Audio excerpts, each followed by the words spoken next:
మహాశివరాత్రి శుభాకాంక్షలు. Welcome back to our channel crazy thoughts with Sashi. వీడియోలోకి వెళ్లే ముందు ఒక చిన్న మాట.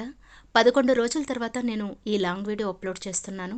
ఈ మధ్య అప్లోడ్ చేసిన వీడియోస్కి అంతగా వ్యూస్ రావడం లేదు. అందుకే వీడియోస్ చేయాలనే ఇంట్రెస్ట్ కూడా పోతోంది. కొన్ని వీడియోస్ తీసినా కూడా నేను అప్లోడ్ చేయలేకపోతున్నాను. వీడియోస్కి మీరు లైక్ అండ్ కామెంట్ చేస్తే కానీ వీడియోస్ ముందుకు వెళ్ళదండి. అందరికీ కూడా రీచ్ అవ్వదు. ఎంతమంది సబ్స్క్రైబర్స్ ఉన్నా వీడియో అప్లోడ్ అయ్యాక మొదట్లో చూసిన వాళ్ళు లైక్ అండ్ కామెంట్ చేస్తే కానీ ముందుకు వెళ్ళదు. దయచేసి నా బాధ అర్థం చేసుకోగలరు. ఈ వీడియోకి లైక్ చేయండి, అలాగే కామెంట్ చేసి మీరు షేర్ చేసి ఇంకా వీలైతే సబ్స్క్రైబ్ చేయగలరని కోరుకుంటూ మరి వీడియోలోకి వెళ్ళిపోదాము. మహాశివరాత్రి పండుగ సందర్భంగా కే బసనపల్లి శివాలయం విశిష్టత గురించి తెలుసుకుందాం. హిందూపురంలో కే బసనపల్లిలోని శివాలయంకి వచ్చానండి. ఈ శివాలయం 400 ఏళ్ల నాటి ఆలయాన్ని మాజీ సర్పంచ్ రామరెడ్డి గారు 2010లో పునర్మించారు.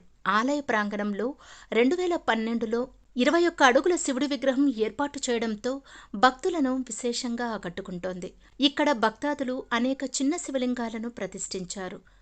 మహాశివరాత్రి పండుగ సందర్భంగా ఆలయ అర్చకులు ఉదయాన్నే అభిషేకం చేసి స్వామివారిని ప్రత్యేకంగా అలంకరించారు. శివపార్వతి నాటక మండలి వారిచే బుధవారం రాత్రి 9 గంటలకు శివరాత్రి జాగరణలు దశాంకములు అనే ఉచిత పౌరాణిక నాటక ప్రదర్శన నిర్వహిస్తున్నారు. ఈ వీడియో కనుక మీకు నచ్చినట్లయితే please like, share and do subscribe. మరి వీడియో చివరి వరకు చూడగలరు. ఈ వీడియో అందరికీ షేర్ చేయగలరు.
చూడు, ఇక్కడ చూడండి.